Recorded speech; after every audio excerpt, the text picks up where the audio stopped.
ABC juice எப்படி தயாரிக்கலான்னு பார்க்கலாம். Apple, beetroot, carrot, ஒரு துண்டு இஞ்சி, இது மூணுத்தையும் நல்லா க்ளீன் பண்ணி வாஷ் பண்ணி தோல்லாம் சீவிட்டு எடுத்து வச்சுக்கிங்க. இதை நல்லா க்ளீன் பண்ணிவிடுங்க. அப்புறம் வந்து ஒரு மிக்ஸி ஜாரில் வந்து ஆப்பிள், பீட்ரூட்டு, கேரட்டு இது எல்லாத்தையும் பொடி பொடியாக நறுக்கி மிக்ஸி ஜாரில் வந்து மாற்றி ஒரு பிஞ்சு இஞ்சியும் போட்டு நல்லா ஃபைன் பேஸ்ட்டாக அரைச்சிக்கணும். இது வந்து டெய்லியும் யூஸ் பண்ணுங்கள். காலைல வெறும் வயித்துல குடிக்கிறது ரொம்ப நல்லது. இந்த மாதிரி நல்லா ஃபைன் பேஸ்ட்டாக எடுத்துக்கோங்க.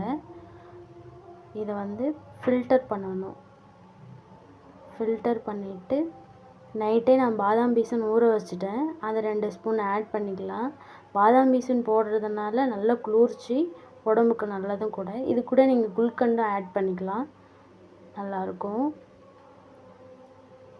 இது வந்து ஹீமோக்ளோபின் அதிகரிக்கணும் அப்படின்னு நினைக்கிறவங்களுக்கு இதை ஷேர் பண்ணிவிடுங்க. டெய்லியும் மறக்காமல் ஃபாலோ பண்ணுங்கள்.